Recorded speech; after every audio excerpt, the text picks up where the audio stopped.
Orgasmic enlightenment, where the sexual and spiritual come together. I'm Kim Anami, and I'm a holistic sex and relationship coach and a vaginal weightlifter. In this show, we explore all things intimate. I believe that our sexual energy is life force, creative energy, and we can use it to shape our worlds, strengthen our relationships, and self-actualize. I blend the most avant-garde information from neuroscience, ancient sexual practices like Tantra and Taoism, to renegade wellness modalities to show you how to create gourmet sex in your lives. Come one, come all. From C-section to free births. The proper subtitle or extended title would be From C-section and 5 miscarriages to free births, and we'll get into that. So one of the things I hear most often from women who had a transcendent, empowering, largely independent birth experience is that it wipes out the residue of former births they may have had where they were more entrenched in the allopathic system, meaning they let others tell them what to do every step of the way instead of birthing their children through their own innate guidance and direction. Women who had C-sections have gone on to have triumphant free births at home, which we will hear about later in today's episode. Women who felt that their birth experience was taken from them, and it was, although they also let it be taken, seize their power back over their own wombs and vaginas and become the active directors of their births and therefore their lives. Some of the strongest messaging we receive in our culture is that having a baby is a disaster waiting to happen. It's not something that a silly little woman could do on her own. Nope, she needs a team of doctors, most likely male, although lots more women are getting into the hacking and slicing game these days to save her, and nothing could be further from the truth. All of the education I put out around this topic is to reassure and remind you that you can do this yourself. And in so doing, you will experience a deep transformation, an empowerment, a rebirthing of you as your true, deepest, most authentic and fierce self, because you claimed the opportunity and spiritual awakening that is natural childbirth. So in order to have this kind of orgasmic, ecstatic birth experience means taking the reins early on in your journey, even during conception. We live in an age where humans are so toxic that their bodies regularly reject pregnancies, or they simply can't manufacture quality eggs and sperm to create healthy babies. The outsourcing starts here when couples then seek out IVF and artificial fertility treatments to override the messaging they are receiving from their bodies, which is, yo, bitches, you be really toxic right now. How about you clean this shit up and we try again? I have a great video on natural fertility, which you can check out on my YouTube channel, and I go into the physical elements and the emotional and energetic elements as well. So this is to say that the toxicity and blockages might be physical, but I would say even more strongly emotional and psychological. So how are you closed to receiving new life? Have you left enough space in your world to bring in someone and something new, a rebirth? So let's say you make it to pregnancy, and then many these days are fraught with miscarriages. And this is another common problem. 20% of pregnancies miscarry. So if your child is the symbolic entity, the connection of the two of you, then that's another place that we look at. What is the relationship like between the two of you? Because as you work out the kinks and the blocks in yourselves and the collective of your relationship, you then free up the flow for a smoother conception, pregnancy, and birth. Anything significant that is not resolved between you will show up in your birth. And even before that, in your pregnancy, and even before that, in your conception journey. So then you combine all of those things with the programming and the imprinting you receive around birth, and you have a lot of work to do to clear the space. I interviewed Hannah a couple of years back about her free birth experience in my podcast episode, What is Free Birth? And she herself had been born by cesarean section as well as her sister. And she knew that on an unconscious level, she was carrying the energy of that experience, and she wanted to shift it in order to have a clear birth for herself and her baby. And she knew that she would have to do a lot of internal work, including reprogramming herself. And she did.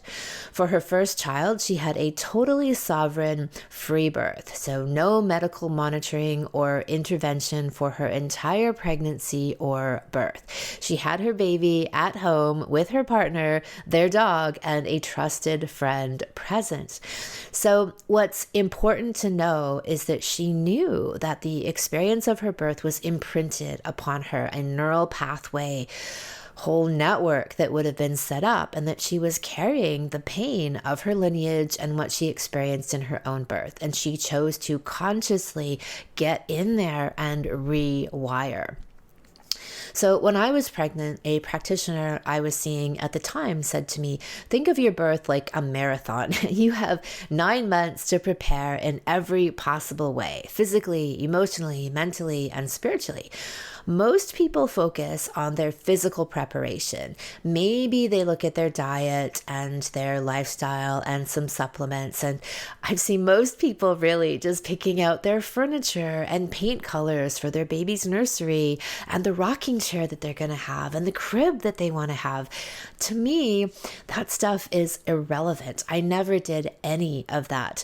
Someone I knew gave me a couple of big garbage bags full of gorgeous baby clothes and some cloth diapers, and I was off to the races. And all of the other preparation I did was internal and energetic. Apart from eating a whole foods organic diet, which I was already doing at the time, the most important preparation that I focused on, and that I believe anyone ought to be focusing on, is your mindset, your fears, your internalized beliefs, and then setting to work on reframing and recreating all of that to fit the vision of what you want to have.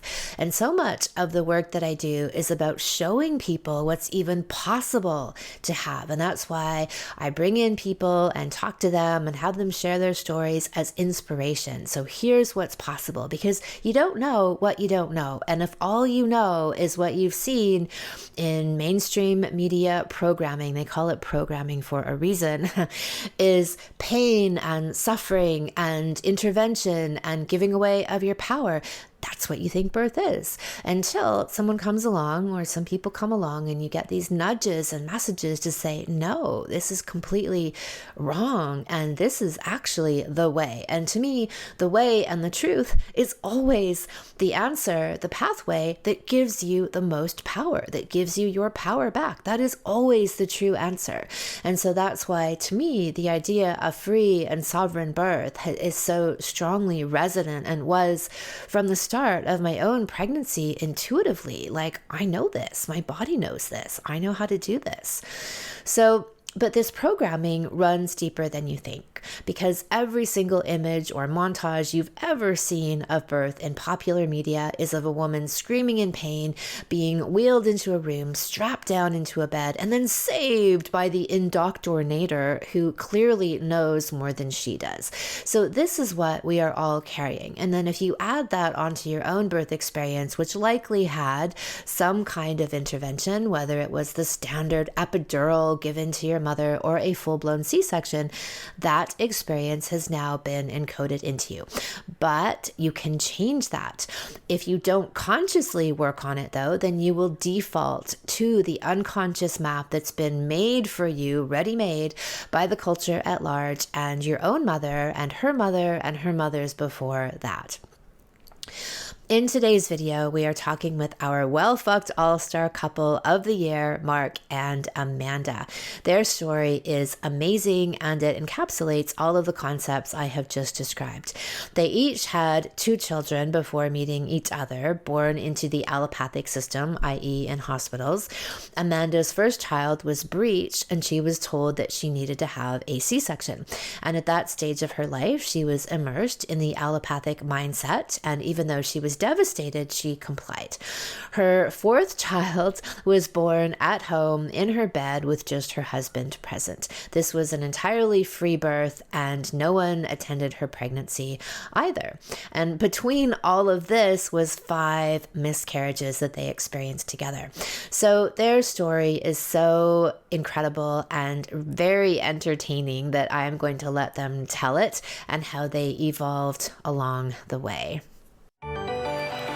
Well fucked all-stars. All right, so I would love to hear this rebirth story of yours. So my passion for having a free birth came about from having a cesarean. I've had 4 children altogether, and the first 2 children are from a previous marriage. And I was younger, I was 24 years old, and was in the allopathic system. I went to a public hospital and I lined up and did my every 4-week meeting or whatever it was that you had to go be scheduled to get checked. And at my 36th week, their hand up here to have someone shove their feel the baby and check everything. And I went, maybe it was like 35 week check, and they told me that the baby was breech. And in Australia, you can't vaginally give birth to a breech baby in the hospital system. You're just simply not allowed to do it. So I had a lack of options. I could try to turn the baby, but that was very dangerous and could be fatal to the baby and myself, is what I was told. So really scared into, I don't know what to do. So, and my husband at the time, he was like, let's just get the cesarean. So the next appointment, we went in at 37 weeks. And at that appointment, we looked through the calendar to work out what fitted with my husband's work schedule and with the doctor's schedule. And then it was set for Wednesday morning. And the baby was actually, my son was actually delivered at 37 and 6. So he wasn't even at the 30. It was just before the 38 weeks, according to my calendar. I cried the whole way into the hospital. I cried waiting to go into surgery. I was so disappointed because I really wanted to give birth vaginally to this child, to my firstborn. However, he was born and he was beautiful. I adored him. We went home and got happily on with life. 2.5 years later, so they're 3 years apart, I fell pregnant with my daughter, and I was so passionate in between this time that I wanted to really have a vaginal birth. So that's called in Australia a Vbac. You can have a vaginal birth after cesarean, but you are given a time limit. So if you're going to go into the hospital, which I still was at this point, I think you get 2 hours to progress. And if you haven't progressed, you have to go have a cesarean. So thankfully for me, I went into a birthing centre, and the midwife that I had, she was amazing. She was so fantastic. She was like, get in the shower, get on the ball, do whatever you want to do. I didn't want any interventions of drugs of any sort, so I hadn't done any of that. Can I jump in? I wasn't on the scene at this point, but No. from the stories that I've heard, this midwife essentially gave Mandy the tricks to stay away from the point at which they bypass the system. Yeah, so they as much as you're only given 2 hours, you still have to. They have to have measured or done or and they can't do that while you're in the shower. They can't do that while you're on the ball. Like, so she was like, okay, so is it when someone comes in, just be in the shower when and so you just you're turning this 2 hours into, if you needed to, 6 or 8 hours. But as it happened, she was really supportive. She was like, get in the shower and don't get out. Just stay in there if you really want to give birth to this baby. Her shift ended up it was going to finish, but she stayed on anyway. So that was beautiful of her as well. But as it happened, my daughter was born within an hour and a half. It was like a 90-minute labor itself anyway. So, but as she was born, I was sitting on the toilet and I was like, my legs were shaking and, you know, your whole body's gone into the transition stage. It's, you think you're not going to make it. And my midwife was like, you need to get up. I really need you to get up off the toilet. I was like, I actually can't stand up. I can't do it. She went, well, if you don't get up, I'm going to be fishing your baby's head out of the toilet. And that was my motivation. I was straight away, okay, I'm up. I can do that.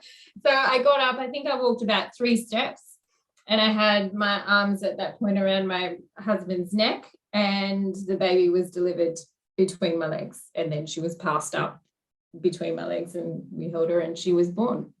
There's some beautiful music playing in the background and I was like, I was born to do this. This is the most amazing moment of my life. I just felt so empowered, so beautiful, so raw. It was spectacular.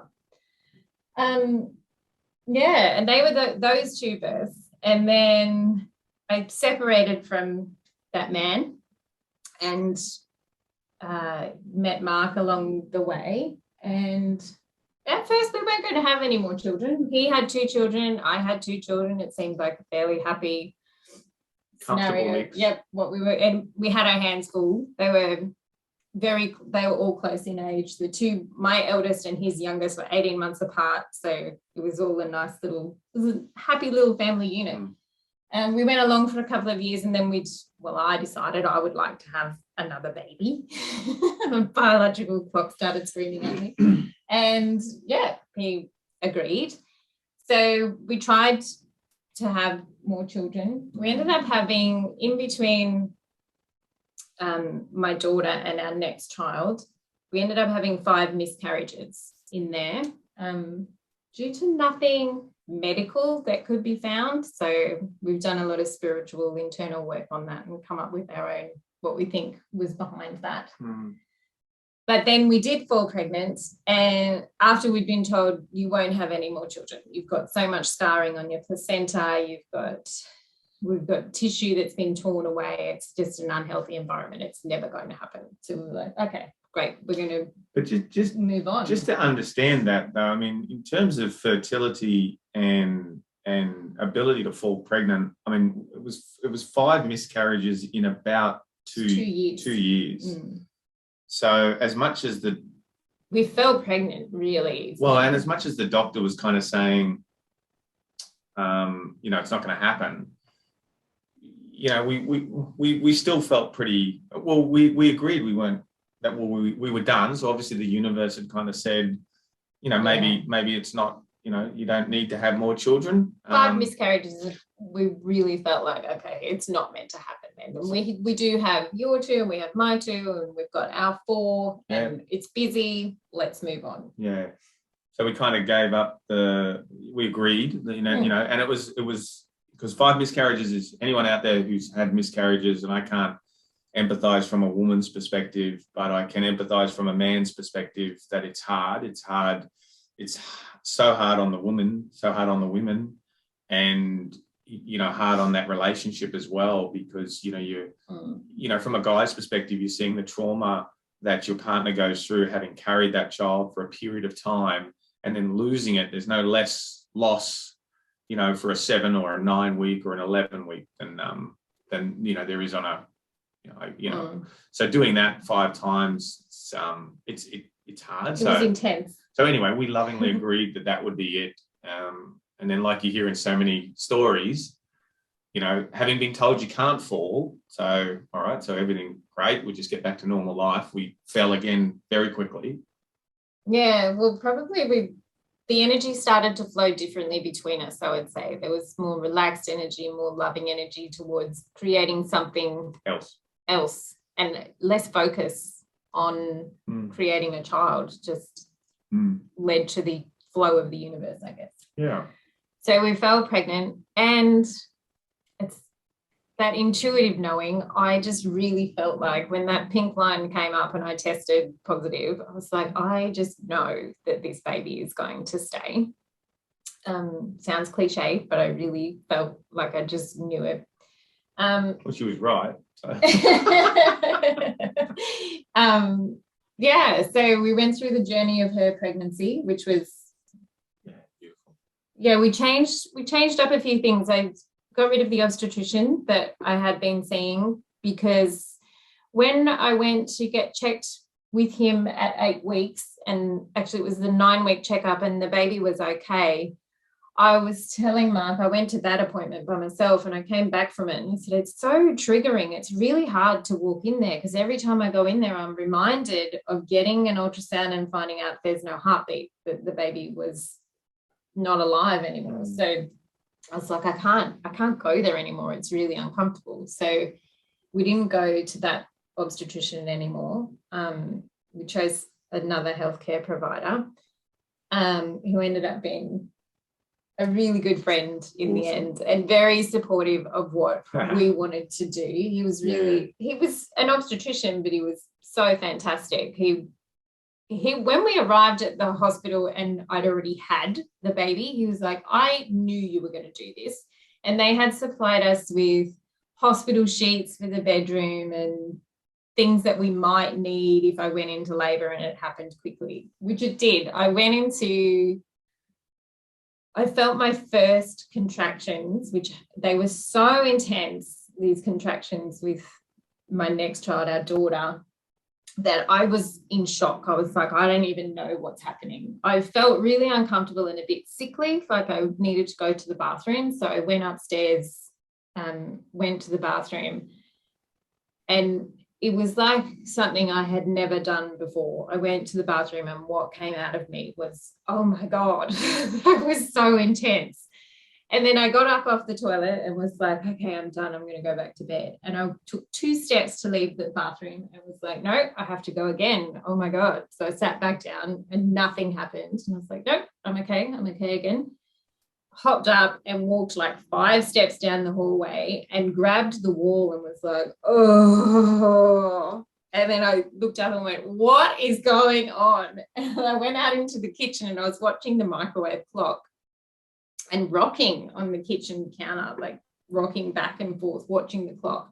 And these feelings, these massive waves of energy were going through my body. And I was like, that was 1 minute that had happened. So I did this 3 times, watching the clock. And then I knew when it ended, I had less than a minute to get down the stairs to wake up my husband, because another one would hit and I wouldn't be able to walk. That's how intense they were straight away. So I waited for this particular energy wave to finish. And then I raced down the stairs. I flung open the door and I went, I do not know what is going on, but something big is happening. And he went, okay. And he gets up and it's 2:00 in the morning. He got up and went to the bathroom, and he said when he came back to the bathroom, I was on all fours on the bed, mooing like a cow. And he said, I knew, oh my God, she's mooing. They told me if she moos, it's happening. So and he rang the hospital and they were like, is that your wife in the background? Yeah. So do you want to... Well, yeah. So I rang and I said, look, because you got a ring to say you're coming in. So I rang and I said, look, I think we're coming in. I'm pretty sure she's in labour. And during the conversation, they were like, oh, how long has she been in labour for? Oh, like 10 minutes. Yeah, and they went, oh, I don't know if you need to come in yet, like give it some time. And during this conversation and exchange of information and stuff, they can hear Mandy in the background mooing. And so then the midwife goes, is that your wife in the background? I went, yeah, that's her mooing. And she went, right, okay, so that sounds pretty advanced. So mooing must be an international term for a certain stage of birth. And so they said, look, I would get in the car as quickly as you can and head here. And I went, right, okay, so yep, we're going. And so we packed. We went out to the car, and it was a new car. We'd only had it for a few 8 weeks. It wasn't long. So I went to sit in the seat, and then I went, I can't get in, get a towel, because I didn't want to mess up the brand new car. So he races in, gets a towel. But you're on the grass. I was on the grass and my water broke. Oh no, it hadn't, because I threw my bottle of water. That's right. because my daughter drew a picture of me like throwing the water on the front lawn, and then hopped in the car, and I said to him, I think the head is coming. And hadn't even left the street yet. We're like 20 meters away from the house. And I'm like, I think it's the head. I think it's the head. And he's driving. He puts his hand between my legs and feels, and I'm feeling at the same time. And I went, no, it's just the bag of waters. It's not the head. It's the bag of waters. And then the water broke and went everywhere on the front seat. So in his mind, he's thinking, okay, so I've got like half an hour. I thought maybe an hour or 2 hours. All my after the water breaks. Thought process is your water breaks, and then you're going to have this like 2 hour long birth process, and we're only 20 minutes from the hospital, so we're all good. It's go all systems. Yep, take it easy, Dale. Put your feet up. I'll get us there, sort of thing. So we leave our cul-de-sac and drive 400 meters up the road, and I'm like, it's the head. Are you sure? I'm like, pretty sure this time it's the head.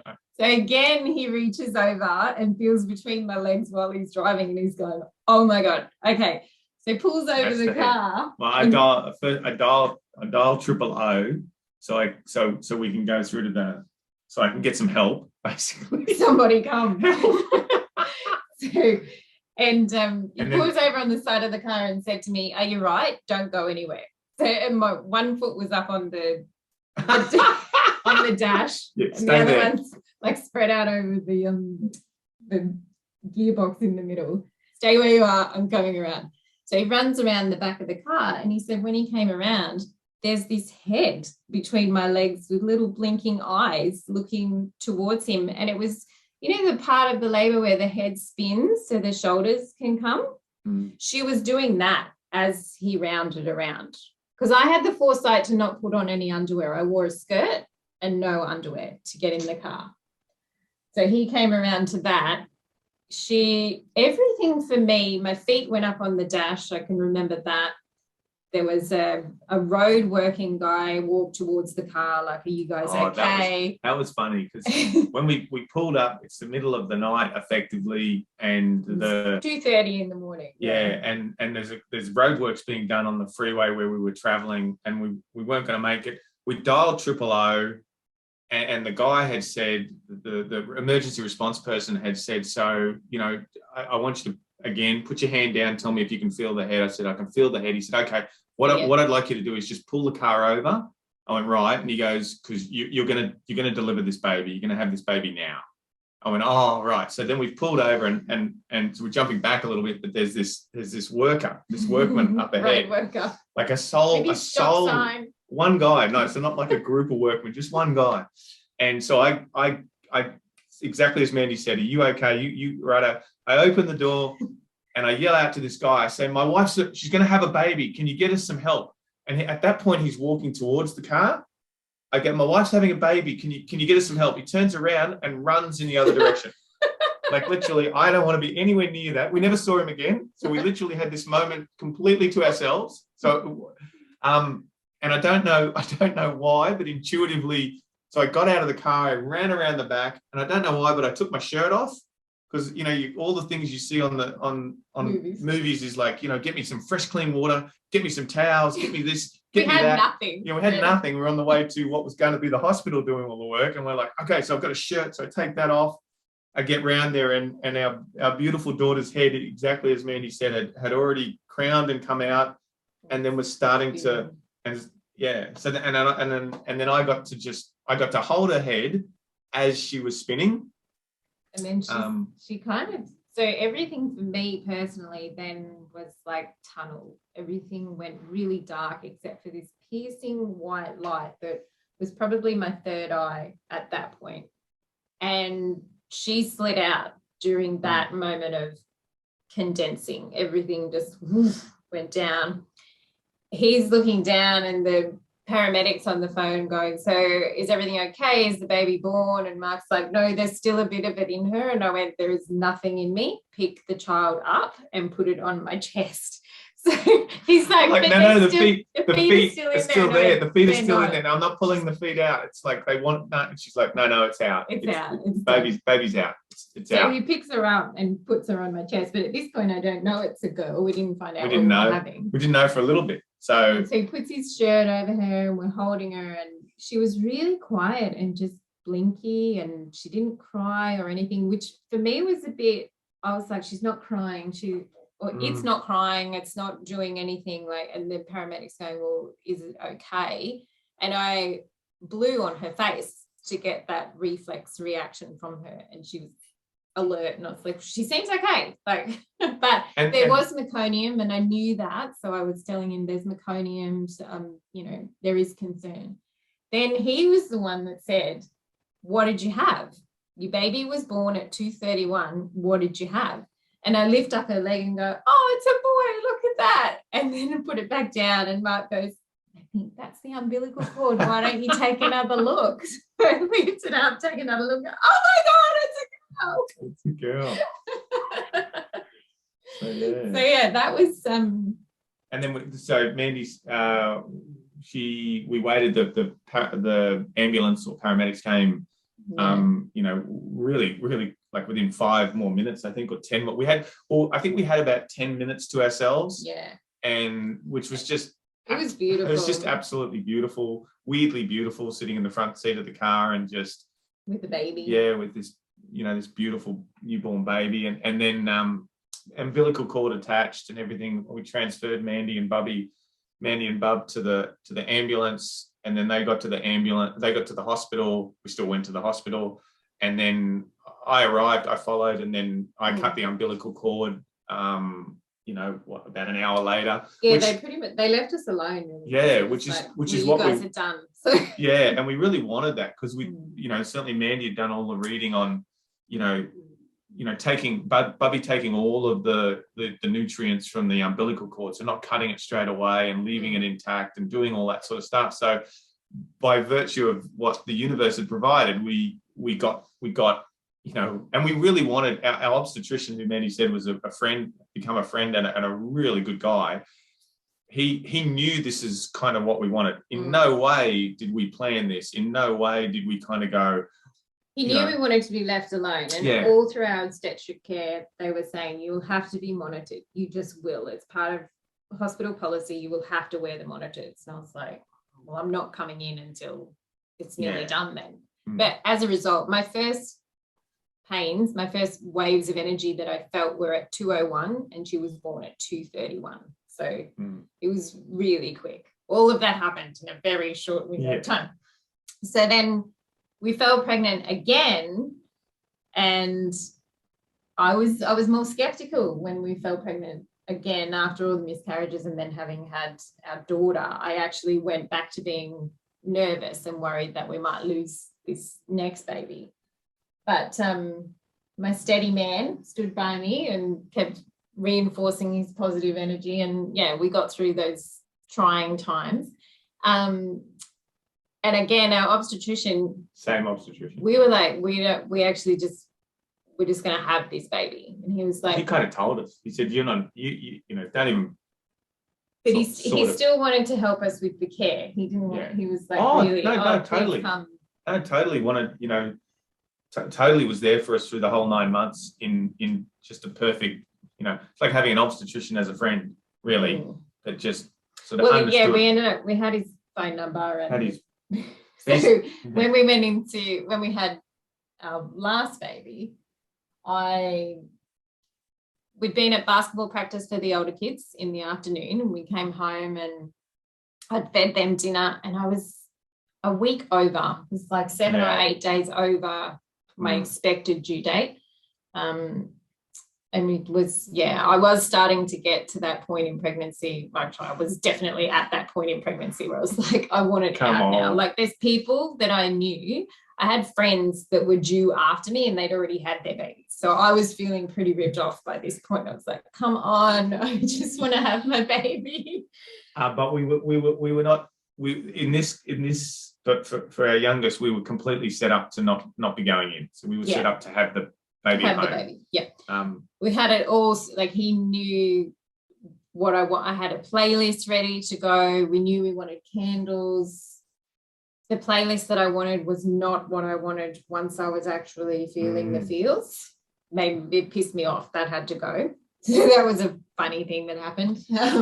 But yeah, I fed the older kids their dinner and the baby her dinner, and I was like, I can feel some stuff happening. I feel a bit uncomfortable. It's nothing like with my daughter, the one that was born in the car, but it's going to happen in the next couple of hours. So I'm going to go take a shower and just freshen up and get organized. And he was watching TV and he was like, all right, let me know if you need anything.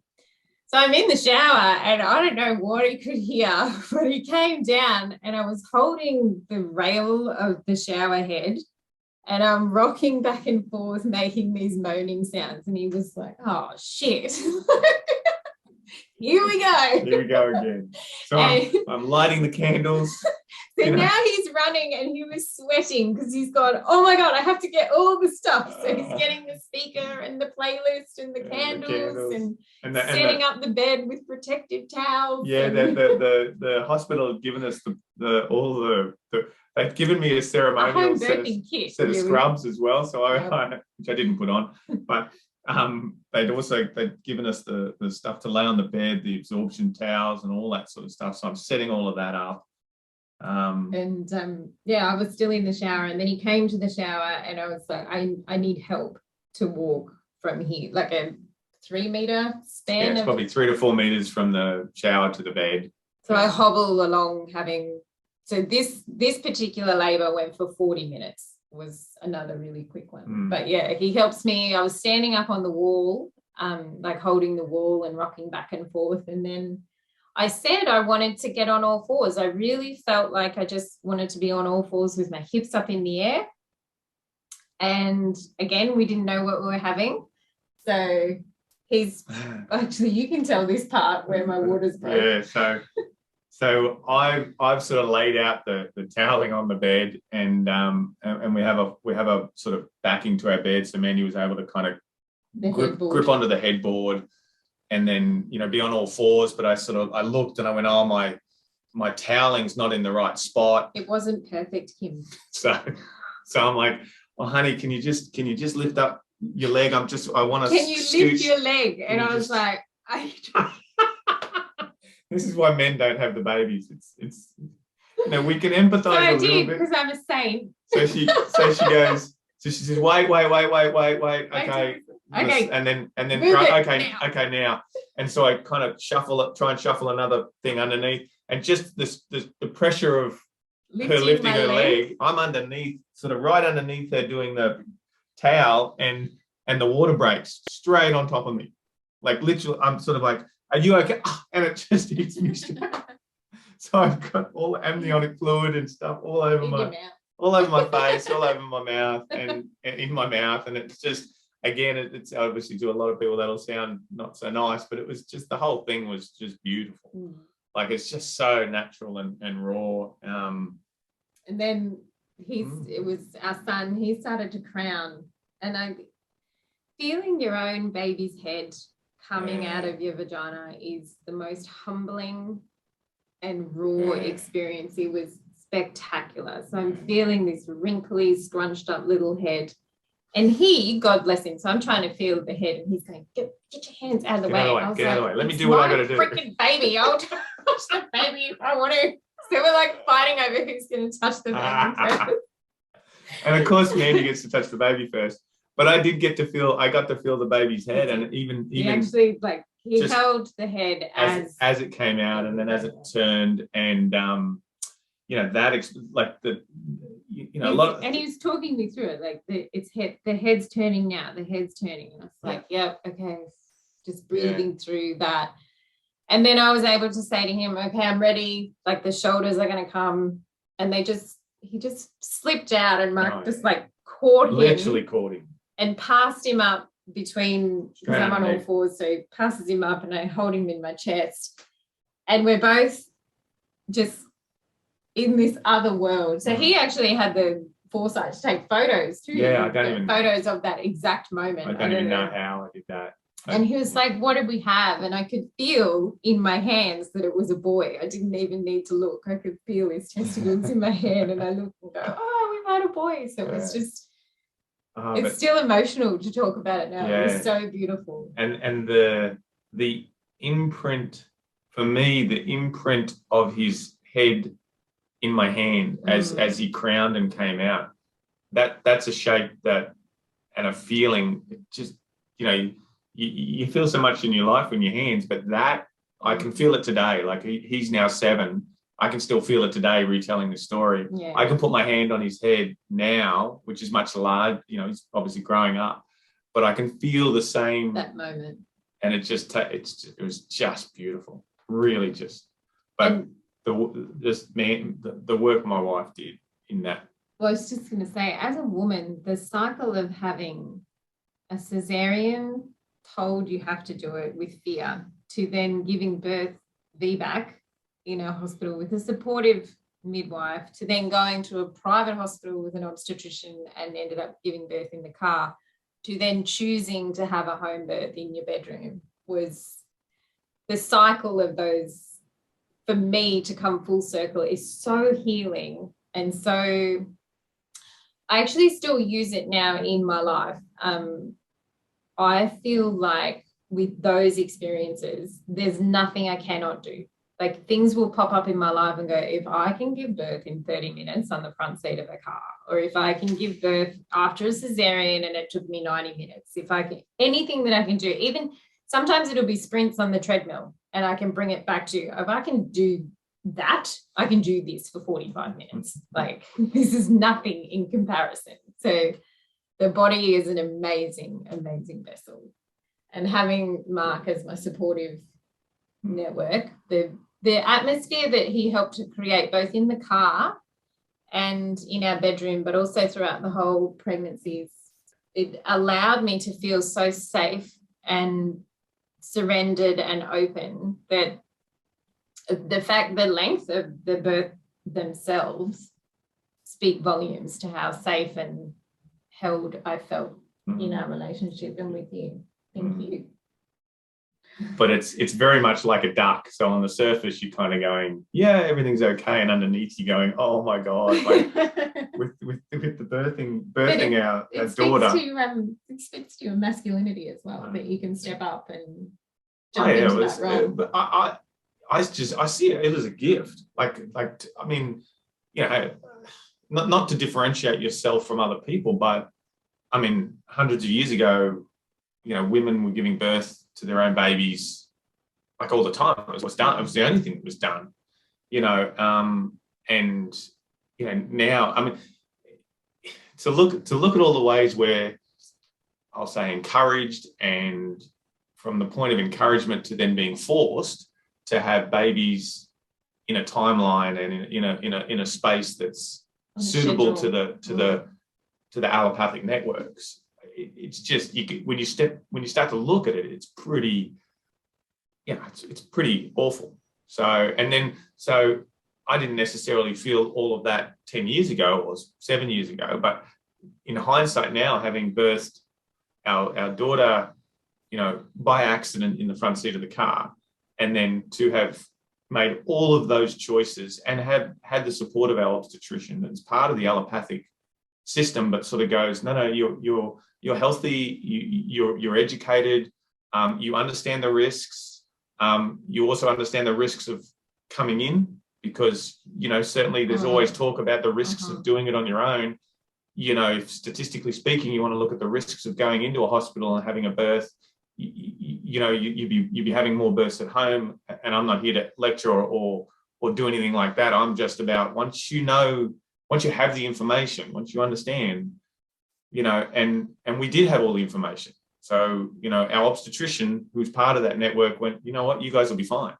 You know, here's my mobile number, call me anytime. If anything goes wrong, I'll be there within 7 minutes or 9 minutes to your house. You know, this is not a service that's provided by the system. This is, you know, so this was just through the relationship that we built with it. So for me to be able to, we did ring him, but only to tell him we'd done it, and he you know, he was like, I knew you would. Yeah, I knew it. We knew that would happen. But, you know, as a man, to be able to you know, to just have that experience, like, we don't get that. Like, and it's just, well, and it's created a platform for us that we've just then built on. You know, to have done that together, to have lent into one another and trusted one another and created that space for one. I mean, I wouldn't have been comfortable with Mandy home birthing if she wasn't as confident and as self-assured and self-aware and in tune with her own body in every way. You know, you'd just be like, you know, what are we setting up? Yeah, but it wasn't the case. So as much as she sort of credits me with some of the work, for all the women out there that have had babies, you kind of know you're doing pretty much all the heavy lifting. So it was just it was really nice to be a part of it. Yeah, it was beautiful. Another beautiful example of so many principles that I talk about in this realm, where the tenor of your relationship then is that support. So like I say that whatever shows up in bed shows up in life, and whatever shows up in bed shows up in birth. And so couples who have a lot of unresolved issues between them that will then come out in the birthing situation, but nobody makes that connection the same way that most people wouldn't think that whatever's happening in their sex life is a direct correlation with the expression in every other part of their life. And so it's wonderful that even then, before this work, you already had enough of that connection established to be able to facilitate that. And, you know, your births are testament to that. And I love the tricky way that you, like, for that first free birth is really what it was, that you were kind of, maybe you weren't fully there yet to have the baby at home, like declare that, but you're sort of like your way of getting around that psychologically was like, no, we'll have it in the car on the way there. We thought that at the time. We were like, universally, we actually manifested that we would end up, because one of the things I really wanted was a salt lamp that was I was like, I want the salt lamp on and I want some meditation music on. And I had been listening to opening and surrendering mantras while I was driving around in my car before the birth of my daughter in the car. So that's what came on while we were driving. So this was, right, I am open. That's right. I am free. So I don't know how, you know, I'm not very IT savvy. So, but so Mandy had been listening to that sort of stuff pre-birth. And then as soon as we got in the car, that came on. It was already, however it was all set up, it was just preloaded and it came on and it was like, and then, you know, within literally 12 minutes of getting in the car. And where we stopped on the side of the road, because it was 2:30 in the morning, it was that orange lamp light that's on the side of the road. Yeah. So it was exactly like a salt lamp with the meditation music, and only him and I were there. So in my birth plan, that is exactly what played out. We were just in the car. Yeah. So. Yeah. And just coming back to what you were saying about what shows up in your life shows up in birth as well. Not that I would recommend it or wish it upon anyone, but going through 5 miscarriages together, what that strips away from you, there's nothing in between the space, that clean glass that you talk about, the way that we processed the miscarriages and what was happening in our life for both of us, and as a couple but separately, how we felt. We communicated very clearly, sometimes very heatedly, sometimes very emotionally, sometimes lovingly, but there was always coming back together lovingly. But I mean, I have likened it and said that we like burnt down and rose again like the phoenix after every one, because each miscarriage actually made us stronger. They were awful and really, really challenging, but then we would come back stronger than the time before. And that would surprise me each time. I'd be like, I didn't think we could get any stronger. And then when we had our daughter, we just thought this baby has to be the clearest vessel that has ever been brought earthside. After having that many miscarriages, my body must be so clear. And we thought that, you know, we kind of thought that there were 5.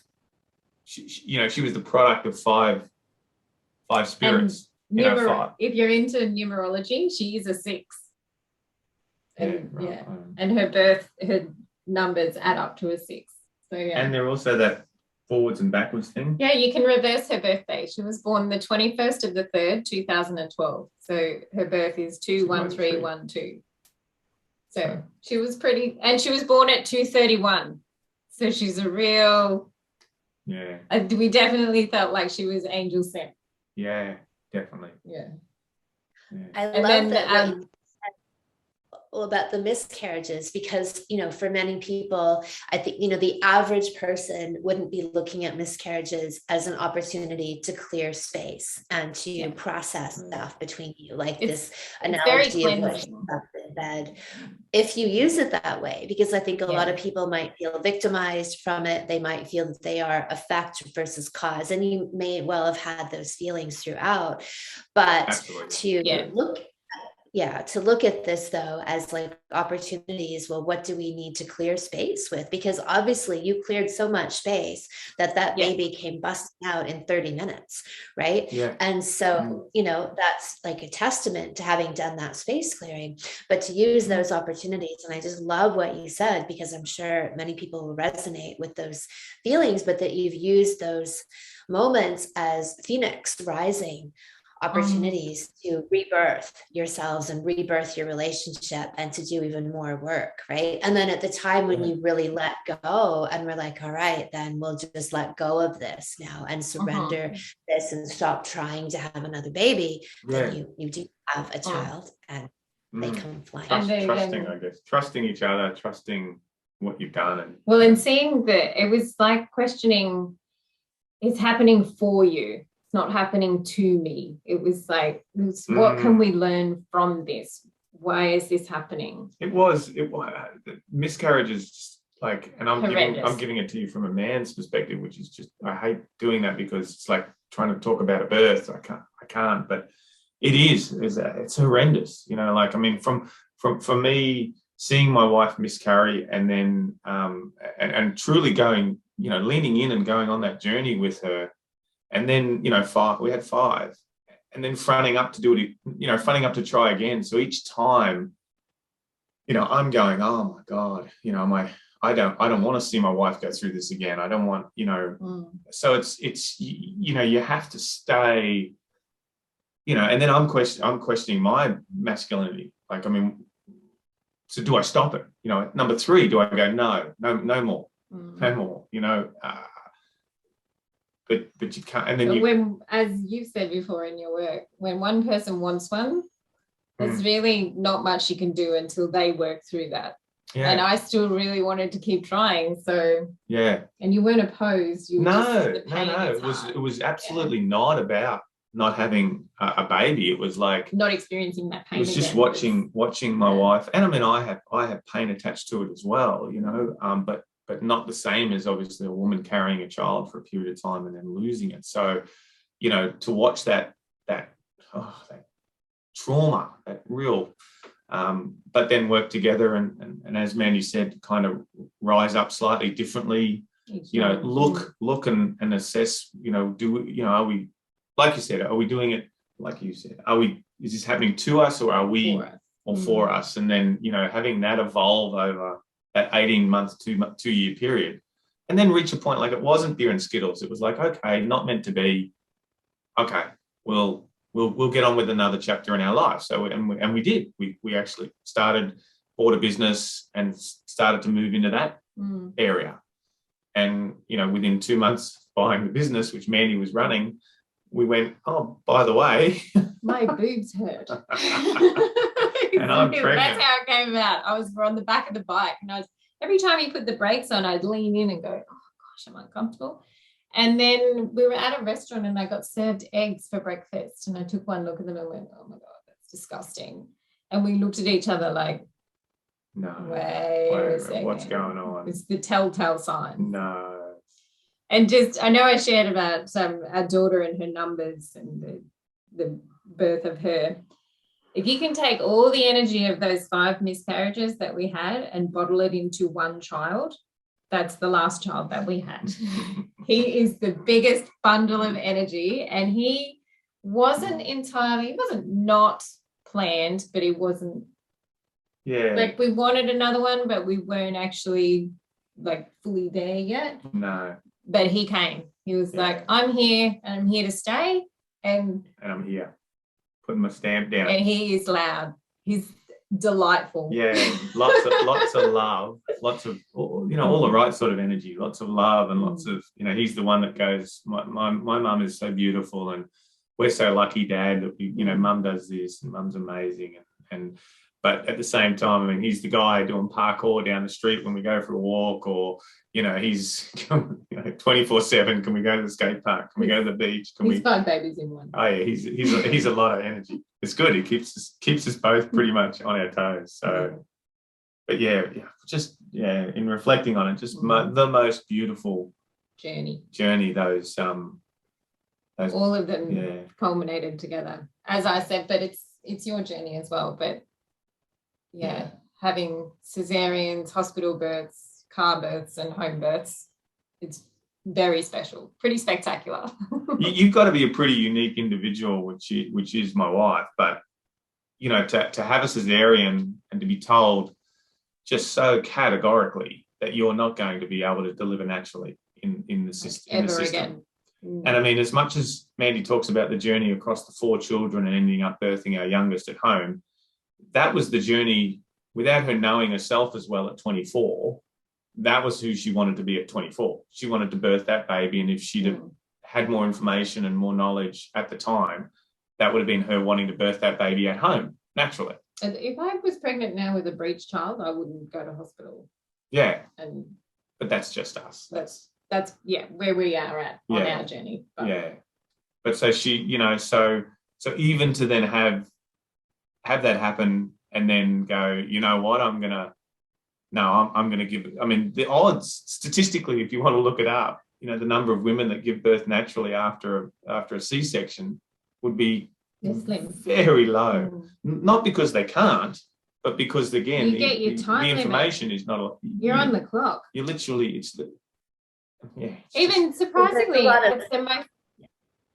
my first birth was a cesarean. My second one was vaginal. I thought my third one would be considered, you can do whatever you like. No, I was still considered Vbac. Yeah. All my pregnancies were considered Vbac because of the first one. Even though I was like, but I've now, so with my 4th baby, I'm like, I've given birth twice vaginally, like one of those times with total unassistance. So, but they still consider, no, you've had a cesarean. So that was when we were like, we don't really want to do that then. We're going to stay home and have a baby on our bed. Yeah.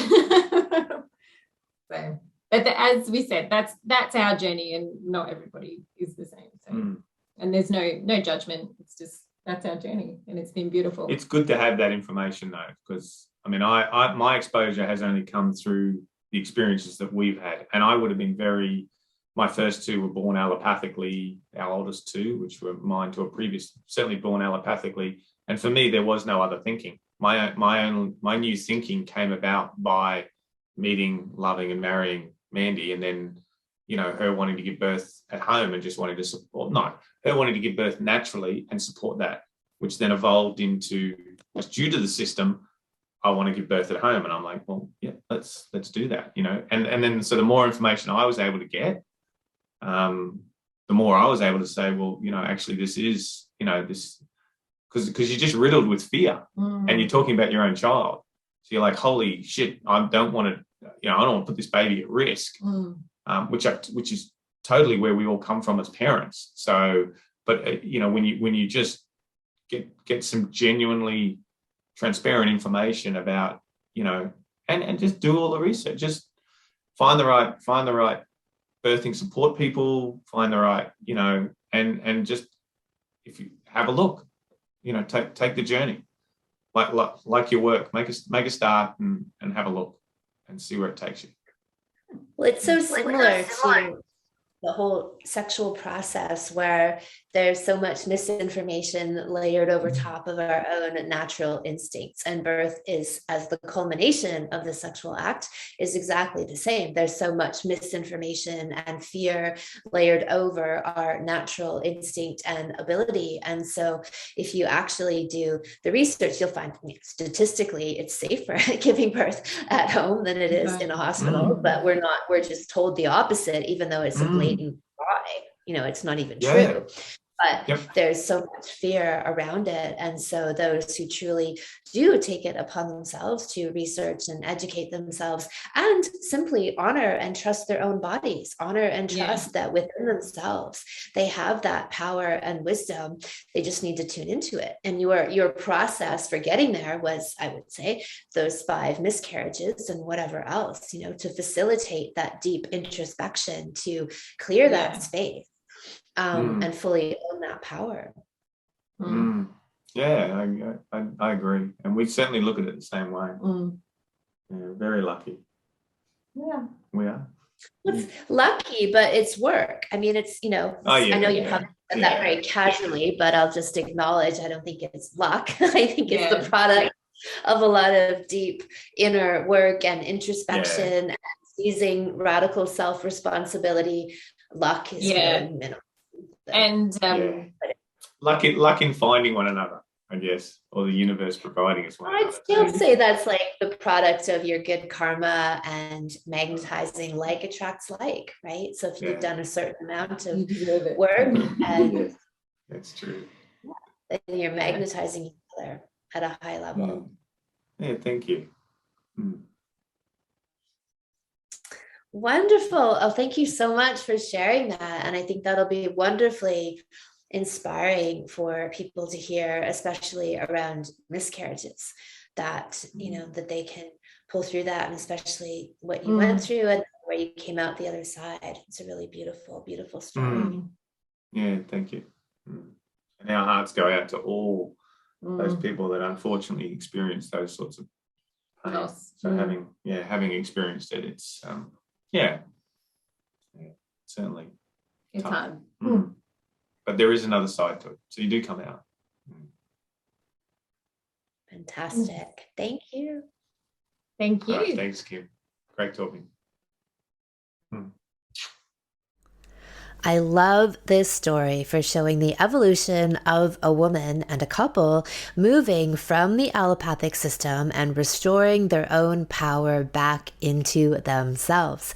And that they recognized that in the processing of the various miscarriages they had, despite going through the emotions of loss and grief, they also looked at them as opportunities to clear space and examine what in themselves and in the relationship could be contributing to this growth that's not taking hold.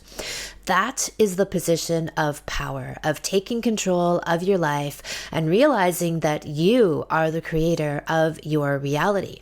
Once they'd done that much clearing, the baby was born in 30 minutes. My entire Sexy Mama Salon is devoted to exactly this, removing the old and bringing in the new. I go deeply into all the factual information and dispel the allopathic myths and pyramid scheme / snake oil that is the industrial birth model, and how home and independent birth is truly the safer and healthier option. I show you how to remove your fears and blocks and internalized programming around all things birth and reset you to the place of your deep internal connection and knowing that we all have. Every woman can have a blissful pregnancy and orgasmic birth. This is how it was meant to be, and I will show you how to get there. The Sexy Mama Salon is open for registration and begins today. You can sign up at kimanami.com and look for Sexual Savant Salons and click on Sexy Mama.